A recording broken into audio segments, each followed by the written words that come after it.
Hola, ¿qué tal? Estamos aquí de nueva cuenta en esta serie y después de la marcha que es esta serie de lives que hemos decidido hacer desde Luchadoras, invitando a expertas a que nos platiquen acerca de cosas puntuales que nos preocupan respecto a la situación de violencia contra las mujeres en México y que es el motivo de las movilizaciones y de las marchas feministas que ha habido en la Ciudad de México, pero también en otros estados del país. Y hoy estamos muy contentas de estar con Tania Reñón. Bienvenida. Gracias, Lulu. Y gracias por invitarnos a Casa de las Luchadoras. Es un lujo estar aquí con ustedes. Gracias. Tania es directora de Amnistía Internacional en México y justo queremos platicar contigo en relación a una cosa que nos preocupa muchísimo a todas, que es la violencia de las fuerzas de seguridad, la violencia policial, pero también por parte de integrantes de la Marina, del Ejército, que es algo que Amnistía Internacional ha documentado muy profusamente. Recientemente, hace algunos años, emitieron un informe sobre vida a la muerte, donde entrevistaron a 100 mujeres y es impactante que el 93% de ellas reportó haber recibido golpes y otras formas de maltrato. Fíjate que me gusta mucho hablar de este tema después de las marchas, porque lo que está haciendo Luchadoras es recaptar o reorganizar la narrativa, en el sentido que la narrativa de la marcha, una vez que la marcha ocurrió, estuvo centrada en si estaba bien haber pintado monumentos, en si estaba bien o mal haber usado la violencia, en quién usó la violencia, y se cambió la narrativa para olvidarnos o para intentar olvidar por qué las mujeres salimos a la calle hace casi ya 3 semanas. Y hay que volver a retomar el punto de por qué las mujeres salimos a la calle, y creo que la premisa es muy clara. Salimos a las calles porque quien tiene el deber constitucional, el deber legal de cuidarnos, no nos cuida, que es el Estado, y que el Estado está representado en la Marina, las Fuerzas Armadas, las policías estatales, las policías federales, las policías municipales. Y a mí me gusta mucho retomar este foco, porque este foco no es un foco novedoso, no es un foco que de pronto las mujeres, nos hayamos puesto todas de acuerdo, salir a la calle. Es una tendencia histórica de los malos tratos de parte de la policía, de parte de la Marina, de parte del Ejército hacia las mujeres y hacia el cuerpo y la sexualidad de las mujeres. Eso es muy importante. Eso es muy importante porque cuando nosotros vamos a los centros penitenciarios, cuando hablamos con mujeres que son detenidas o con hombres que son detenidos, tanto hombres como mujeres manifiestan haber sido maltratados durante la detención. Pero sí hay una diferencia fundamental, y que es lo que recoge el informe de Amnistía Internacional sobre el vida a la muerte, que es que el maltrato de las mujeres pasa por su sexualidad. Claro. O sea, las mujeres, cuando fuimos a entrevistarlas en los penales, lo que nos decían es que prácticamente todas habían sido víctimas de violencia psicológica con amenazas de ser violadas, de ser tocadas o de ser ultrajadas sexualmente. Y 33% de ellas fueron violadas. Entonces, el cuerpo de las mujeres de alguna manera se convierte en una forma de castigo no hablado, ¿no? Y en se sexualiza y se usa el cuerpo como un motín para el castigo. Y a mí me parece interesante hacer una reflexión de por qué pasan estas cosas y de por qué definitivamente el motivo fundacional que nos hizo salir a la calle no es un motivo aislado, es un motivo que tiene antecedentes importantes. Hay que recordar casos como el de las hermanas González de 1994, 3 hermanas chapanecas violadas por el ejército mexicano en Chiapas, que tiene un informe de fondo de la Comisión Interamericana de Derechos Humanos. Hay que recordar el caso de Inés, el caso de Valentina, ¿no? El caso de las mujeres de Atenco, que ya está en la Corte Interamericana. Es decir, cuando empezamos a sistematizar qué casos llegan al sistema interamericano, por ejemplo, una gran cantidad de casos tienen que ver con la violencia hacia las mujeres por parte del Estado. Entonces, a mí me gusta hacer esta reflexión porque no es que las mujeres de pronto nos hayamos puesto locas y hayamos salido a la calle, no. es que a mí me parece que hay unos antecedentes muy claros de una Sistemáticos, forma además. sistemática y muy generalizada de actuar de las fuerzas del Estado. Y Sí. algo que nos preocupa mucho es también la impunidad en que prevalecen estas violaciones graves a los derechos humanos. Primero, señalar que Naciones Unidas ha determinado que la violencia sexual es una forma de tortura, y después casos como por ejemplo el de Valentina y el de Inés, que ¿cuántos años pasaron para que pudiera haber un acto de reconocimiento, para que sus agresores estuvieran presos? Y en el caso de las agresiones contra las mujeres en Atenco, ahora está después de más de 11 años en la Corte Interamericana. Y es interesante lo que dices, porque efectivamente los actos posteriores a este reconocimiento internacional, o sea, México ha sido señalado internacionalmente como responsable. Y ese señalamiento que ha hecho la Comisión Interamericana, que ha hecho la Corte Interamericana posteriormente, está vinculado a que el Estado mexicano no solamente lleve a la justicia a los responsables, que ese es el gran faltante. Pero cuando uno habla con las víctimas de violaciones a derechos humanos, para las víctimas ya no solo es suficiente el castigo a los responsables, también es indispensable la verdad. ¿Qué pasó? ¿Por qué me pasó a mí eso? Es indispensable la reparación moral, o sea, decir que yo no era ni una persona que se merecía los hechos, ni que estaba cometiendo un ilícito, porque aunque lo fuera, nadie tendría que ultrajar sexualmente a las mujeres. Y lo otro que me parece que es el gran fallo del Estado es en que no ha cumplido nunca las garantías de no repetición. Claro. Pensemos en el caso de las hermanas González, hace casi 25 años. El informe de fondo es de hace más o menos unos 19 años y hoy no podemos ser un Estado capaz de decir que el Estado mexicano ha hecho garantías de no repetición para que esos hechos no vuelvan a ocurrirle a ninguna mujer. Y tan que no ha sido así, que el informe Sobrevivir a la muerte de Amnistía, que se documentó en 2016, es totalmente vigente en 2019. No hemos sido capaces de llevar una política pública de prevención de la violencia sexual, pero no solamente no hemos sido capaces de eso, es que cuando hablamos de quiénes son los responsables, tampoco hemos sido capaces de detectar a quién se tiene que llevar a la justicia. Y eso solo es posible porque en este tipo de hechos hay una especie de pacto de impunidad. Totalmente. Donde, ¿cómo es posible, por ejemplo, en el caso de las mujeres de Atenco, que no pueda determinarse la responsabilidad individual? No en todos los casos se ha podido determinar la responsabilidad individual.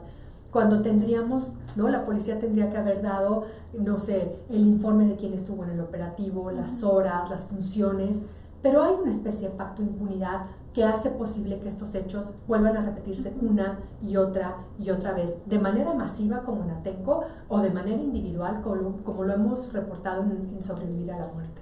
Y ahora estamos en un contexto muy complejo y yo diría también grave. Una de las primeras acciones de Andrés Manuel cuando entra a su administración es el tema de la Guardia Nacional, ¿no?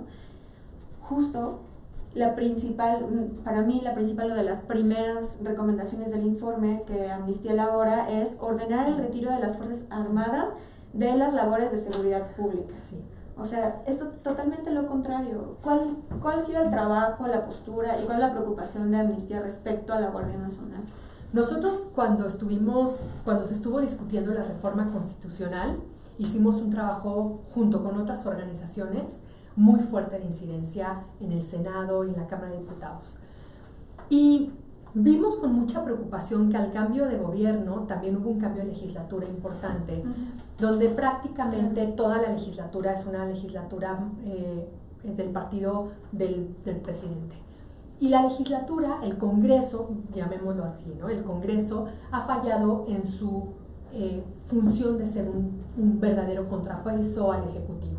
De tal manera que las iniciativas que salen del Ejecutivo no necesariamente son discutidas con la seriedad y con las implicaciones que tendría que tener.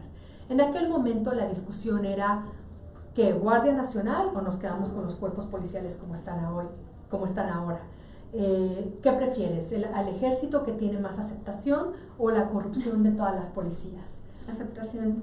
Sí, no, porque en las encuestas a la población, efectivamente, el ejército está tiene una buena aceptación en cuanto a rol pacificador de situaciones. Como desastres, por ejemplo. Por ejemplo, naturales. Exactamente, no como primer respondiente, no como una entidad que previene el delito. Entonces estábamos muy contentos cuando el presidente anunció que bueno, iba a haber un rol civil gerenciando la Guardia Nacional. Pero luego pues nos dieron un poco a tole con el dedo, ¿no? Porque el rol civil lo hace un exmilitar retirado. Entonces, evidentemente nos preocupan varias cosas. Justamente hoy, en las portadas del Milenio, en portadas de varios periódicos, estaba la depuración de los cuerpos policiales. A mí me gustaría saber, esos cuerpos policiales, ¿cómo se van a depurar? ¿Qué va a pasar con toda esa gente que va a salir de los cuerpos policiales? ¿Y cómo se va a sustituir? Porque ya se dijo desde el gobierno federal que la sustitución será por personas de la Marina. Evidentemente, una Guardia Nacional que solamente tiene un nombre civil, pero que después toda la parte operativa es fundamentalmente del ejército, no es verdad que sea un órgano civil en la vía de la operación y en la vía de los hechos. Entonces nos preocupa que en el caso de las hermanas González, en el caso de Valentina, en el caso de otros casos documentados en el informe sobre vida a la muerte, quienes están señalados como responsables de violencia sexual hacia las mujeres sean miembros del ejército y de la Marina. ¿Qué es lo que tiene que pasar? O sea, parece que es una reforma estructural, o sea, sabemos que son... se ha documentado también que hay tortura sistemática por parte de las fuerzas militares, por ejemplo. Entonces, hay una preocupación grave de que esto no logre ser, o sea, de que por dónde hay que empezar, cuánto tiempo va a tomar, qué es lo que se requiere. Yo creo que hay una cosa muy importante, Lulu, y es romper la impunidad. O sea, la impunidad da un mensaje muy claro de que puedes torturar al detenido, puedes violar a la detenida, puedes amenazarle de cualquier manera y no hay ninguna consecuencia para la persona que lo hace. Hay luego consecuencias jurídicas porque los casos se caen, ¿no? Vemos hoy la liberación del Gil, uno de los principales señalados en el caso de Ayotzinapa, y una de las razones por las cuales hoy es liberado es por la fragilidad de la investigación. Si es responsable o no, no lo sabemos, pero la investigación era tan frágil y con tantas irregularidades que lo han tenido que liberar. Pero no hay ninguna consecuencia. Se viola, se tortura y no hay un Estado que dé una señal clara de sanción a los funcionarios públicos que claramente no tienen que hacer eso. Entonces, lo primero es romper el pacto de impunidad. Y lo segundo es capacitar de una forma distinta a los cuerpos policiales y a los cuerpos que están como primeros respondientes y a los cuerpos que están en la prevención del delito. Creo que sí tenemos que reconocer que vivimos en un país profundamente machista, donde las mujeres son castigadas de manera formal por la ley penal, pero luego todo el control social informal, que es lo que se espera de nosotras, las mujeres lo rompemos cuando salimos a las calles, cuando nos manifestamos, y por eso el control social informal de alguna manera nos sanciona, desde diciéndonos que estamos locas, exageradas, etcétera, hasta criminalizando la protesta y en algunos casos utilizando nuestros cuerpos como un motín para la represión. Sí, hubo una ola de odio viral después de la marcha contra muchas de las activistas y feministas en general que salimos a protestar. Acuérdense que pueden mandarnos sus preguntas. Estamos aquí platicando con Tania Reneau de Amnistía Internacional México. No me cuida la policía, me cuidan mis amigas. Ese es. Y aquí tenemos una pregunta. En el caso de violaciones cometidas por la fuerza policial, ¿qué otros mecanismos de justicia pueden operar? Bueno, siempre es importante decir que hay que identificar cuál es el cuerpo policial que te agrede. Si es la Policía Federal o lo que quede de ella o la Guardia Nacional, siempre se puede acudir a la Comisión Nacional de Derechos Humanos. Si son cuerpos estatales o municipales, se puede ir a la Comisión Estatal de Derechos Humanos. Evidentemente sabemos hoy que las comisiones estatales están muy frágiles, no siempre son instancias que salvaguarden de manera rápida y efectiva a las víctimas, Es importante también hablar al 911 para hacer algunos reportes. Estoy hablando de los mecanismos institucionales, ¿no?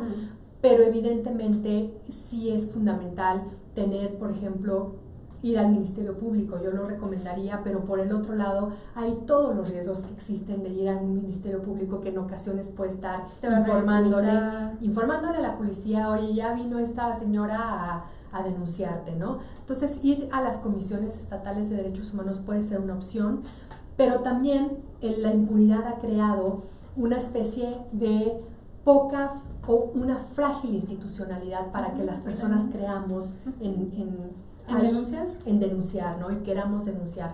Al final siempre nos preguntamos, ¿y denunciar para qué? Exacto. ¿No? ¿Para qué? Para que esto me persiga toda la vida, para que me estigmaticen, para que nunca más vuelva yo a ser la misma. Mejor lo proceso con mis amigas y que quede el Estado por su propia cuenta. Y creo que esto también nos habla de una ruptura y una profunda fragilidad institucional.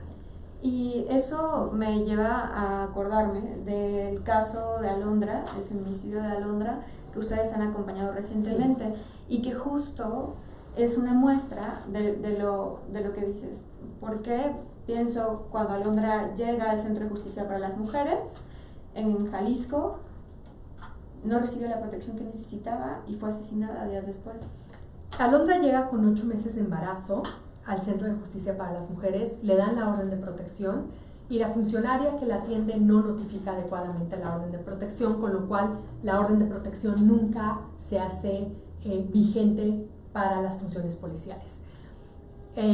A los 10 días de haber dado a luz, Alondra es asesinada presuntamente por su compañero, y lo que nos damos cuenta con mucha rabia y también, hay que decirlo, con una valoración crítica, porque las mujeres siempre hemos dicho denuncia, denuncia, ve y denuncia, y a veces cómo nos enfrentamos a los límites del propio sistema penal. Total. Y a los límites de las instituciones. Alondra hizo lo que todo el mundo le dice, ve y denuncia. Lo que el sistema te dijo que tienes que hacer para que te protejamos. Y no le funcionó.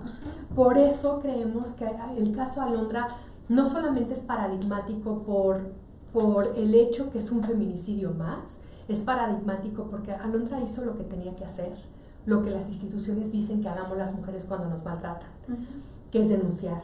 Y las instituciones demostraron sus propias limitaciones y sus propias ineficiencias. Y hoy por eso es uno de los casos paradigmáticos de Amnistía Internacional. Nosotras lo que queremos es que la muerte de Alondra no se quede como una muerte más estadística. Nosotras quisiéramos que la política pública se cambiara. ¿Qué va a hacer el Estado de Jalisco para hacer las garantías de no repetición? Y creo que hoy, en un diálogo muy abierto con el Estado, hemos podido lograr construir formas de reparación para las víctimas indirectas de Alondra, la madre de Alondra, los hijos de Alondra. Pero no es suficiente y nunca será suficiente si el Estado no transforma la política pública. Es justo como era mi siguiente pregunta. Alondra tiene Amnistía Internacional como una gran aliada. ¿Cuántas mujeres no cuentan con una organización de respaldo detrás que permite empujar y hacer que la voluntad política se mueva? Parece que la voluntad política está pasmada en relación a la protección y a la seguridad de las mujeres. Diría que la mayoría no tienen eso. Y yo diría que hoy, que las mujeres estamos saliendo a la calle, como nosotras publicamos recientemente en el Universal una nota de opinión, ¿no? Y yo lo que decía al final de la nota es: qué tranquilidad saber que hay un reemplazo generacional de nuevas feministas que tienen formas disruptivas de salir a la calle, que se pueden sentar y tener un diálogo de mucho nivel, porque para mí el hecho de que las mujeres empecemos a tener conciencia colectiva, no una conciencia individual, pero una conciencia colectiva, nos puede ayudar a transformar las realidades que hoy el Estado todavía no nos da un espacio de transformación. Bien, tenemos una más. Si denuncias ante alguna comisión de derechos humanos, ¿cómo te apoyan? ¿Cuál es el proceso? Bueno, generalmente ante las comisiones de derechos humanos se denuncian hechos cometidos por autoridades del Estado. se abre un expediente, se investiga el caso y después se sanciona o la Comisión de Derechos Humanos emite una recomendación para que esos hechos no tengan o no se deban repetir y se establece una forma de reparación para esa víctima individual. No es siempre se dice, no es un proceso jurisdiccional, no es un proceso ante un juez, es un proceso que se emite mediante una recomendación, pero que también puede dar pie para ir ante un juez para pedir justicia desde un punto de vista civil o penal. Justo hace una semana teníamos una conversación con dos abogadas feministas, con Estefanía y con Lucía, y hablábamos de reparación, ¿no? Y de cómo los límites que tiene la actual forma de pensar la justicia no nos responden, ¿no? Es ya un sistema que no nos responde de ninguna parte y no solo no nos responde, sino que nos violenta. Pero cuando hablamos de reparación, ¿nos podría dar ejemplos muy concretos de, no sé, ejemplos de reparación que te parezca que sí son significativos para las mujeres? Yo puedo hablar de los procesos de reparación de los casos que llevamos en Amnistía, el caso de Carla Póntigo y el caso de Alondra. Bueno, que trabajamos la reparación con la madre de Alondra, con Nancy. Los procesos de reparación son procesos muy individuales, porque para lo que tú te puedes sentir reparada de una manera, probablemente yo necesito otras formas de reparación. Por eso el Estado a veces cataloga las formas de reparación de manera muy burda, vamos a llamarlo así, y limitan las reparaciones a una reparación pecuniaria. ¿Qué es pecuniaria? Es dinero, ¿no? Darle lana a la persona en respuesta a que invirtió mucho tiempo, a que dejó de percibir dinero. La reparación nunca, y ese es un criterio de la Corte Interamericana de Derechos Humanos, nunca puede llevar como objetivo el enriquecimiento de la víctima. Tiene como objetivo básicamente cubrir gastos por los hechos en los cuales el Estado es responsable, pensar en un futuro para cambiar el proyecto de vida. Pero lo que nosotras hemos trabajado más con Nancy y con Esperanza, que son las dos madres de casos de feminicidio que llevamos, es cómo es claro que ellas nunca se van a sentir reparadas por la pérdida de sus hijas, pero ¿qué sí les gustaría? Y es curioso porque ambas dicen, yo lo primero que quiero es que no le pase esto a ninguna mujer más. Eso es súper... Dejan de pensar en la reparación como un acto individual y empiezan a pensar en la reparación como un acto colectivo, ¿no? Y en esas palabras, lo que las mujeres quieren es un cambio en la política pública. Y eso es una forma de reparación, por ejemplo, que como política pública se capacitara de forma diferente a los ministerios públicos, que como política pública la policía investigara de forma diferente la comisión de los delitos de feminicidio, por decir algo. Pero también las mamás quieren, por ejemplo, un memorial para sus hijas. Y vuelven otra vez a un pensamiento colectivo. Bueno, para mi hija y para todas las víctimas de feminicidio. Entonces es muy interesante porque las víctimas lo que nos enseñan cotidianamente es que los actos de reparación son actos más colectivos que individuales. Y eso es muy en contrario a lo que mucha gente de algunos sectores piensa, ay no, lo que pasa es que esta solamente quiere sacarle el dinero al Estado. Curiosamente lo que nos enseñan las víctimas en el trabajo muy profundo es que quieren generalmente actos colectivos. Es importante también trabajar en los sistemas educativos y eso lo queremos trabajar como una forma de reparación en el caso de Alondra en el estado de Jalisco. No es suficiente con la reparación pecuniaria, con un memorial, todo suma, pero si tuviéramos desde la primaria contenidos educativos donde pudiéramos hacer visible que la violencia contra las mujeres no es normal, no es natural, está reprobada, creo que también podríamos hacer un acto de reparación a largo plazo. Bien. Una pregunta más. Con el caso de la menor violada por 4 policías, ¿cómo debe actuar la PGR? ¿Debieron suspender de manera inmediata a los policías? Yo creo que las formas de actuar tienen que ver con varias cosas. Primero, individualizar el tema. Era una persona menor de edad que tenía que recogerse los exámenes de una manera específica, considerando el bien superior de la infancia y la adolescencia. Debieron de haber suspendido a los policías y tener un mecanismo de sanción o un mecanismo de investigación transparente en el órgano interno de control. debieron, por lo menos la jefa de gobierno hubiera sido muy deseable que diera un mensaje antiimpunidad diciendo, hay que respetar siempre la presunción de inocencia. No sabemos si fueron ellos, pero mientras investigamos, sí necesitamos dar el mensaje de que evidentemente no toleramos esto y vamos a investigar profesionalmente. ¿Qué pasó? A los pocos días de los hechos hubo una nota en el periódico que decía que las pruebas se habían perdido, ¿no? ¿Qué tipo de respuesta damos ahí? Que después de la marcha la jefa de gobierno sale con un mensaje criminalizador, que luego se echa para atrás y se reúne con los colectivos feministas. Pero las respuestas inmediatas han sido muy poco afortunadas. Y creo que las respuestas... Han sido terribles, yo les voy a decir. Sí, pero creo que las respuestas inmediatas tendrían que ser de, uno, creer en la víctima. Claro, porque evidentemente los dichos de las mujeres siempre están puestos en duda, siempre.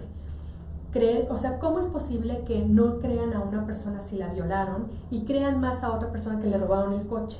¿No? O sea, cuando ponemos eso en la balanza en una oficina de una fiscalía, es muy interesante cómo hay una reacción mucho más positiva o de creerle a la persona por un acto patrimonial que por un acto de intromisivo de la sexualidad y la intimidad. Y esto relaciona a lo que dices al principio, las violencias contra las mujeres son sexualizadas porque el cuerpo de las mujeres no, ¿cómo decirlo? Bueno, el cuerpo de las mujeres hay como un permiso, ¿no? Exacto. Colectivo, pero además yo sí insisto en el tema del control social informal. O sea, en la sociedad tenemos los controles sociales formales, las normas jurídicas, las normas que nos hacen decir qué está prohibido y qué está permitido. Pero luego en el control social informal, que son toda esta estructura de creencias, de formas, de estereotipos, las mujeres tenemos mucho que perder frente al control social formal. Porque evidentemente si tú vas al Ministerio Público y dices, bueno, es que me violaron, o me están persiguiendo, o me han hecho un ultraje a mi intimidad y a mi sexualidad, las preguntas que se te formulan están vinculadas al control social informal. ¿Dónde estabas? ¿Cómo estabas vestida? ¿A qué hora estabas? ¿Estabas alcoholizada? ¿Usas drogas? ¿Cuántas relaciones sexuales has tenido? ¿Cuántas parejas? Las preguntas no están vinculadas con una investigación del control social formal, sino se subsumen en una forma de control social informal de las mujeres. Por eso creo que la accesibilidad a los cuerpos de las mujeres está muy vinculada a ese control social informal. Si te sales del estereotipo, si en lugar de estarte en tu casa viendo cómo otras están denunciando justicia, demandando justicia en la calle, pero si tú eres de las que salen, de las que rompen, de las que gritan y de las que pintan, te mereces que te castigue el Estado de muchas maneras, entre ellas mediante el ultraje a tu cuerpo y a tu sexualidad. O sea, hay un subtexto de eso. Entonces, tanto las instituciones como las creencias configuran este escenario terrible que estamos viviendo las mujeres en México y que tiene que cambiar. Los policías y los fiscales están inmersos en esta, tú, yo, la gente que nos está viendo, estamos inmersos en una sociedad de construcciones sociales determinadas donde los hombres y las mujeres tenemos un rol, donde tenemos un pensamiento totalmente dicotómico, tampoco estamos dando espacio a todas las otras diversidades, ¿no? Es evidente que la norma jurídica se va a interpretar con este constructo social. Tiene que cambiar, es un camino complejo, largo, un proceso, y estamos desesperadas también. Pero bueno, muchísimas gracias. Gracias a ti, Lulu. Hemos llegado al final de la emisión de hoy. Amnistía Internacional México tiene una campaña, Vivan las Mujeres. Vivan las Mujeres, está en nuestra página web, www.vivanlasmujeres.org.mx. Ahí están los casos emblemáticos, el de Carla, el de Alondra, ahí hay datos. Súmense, porque creo que lo que nos ha enseñado estos últimos días es que cuando somos más, cuando nos sumamos, se nos escucha la voz de forma distinta. Gracias a ti. Nos vemos, el próximo live es muy pronto y va a estar muy bueno.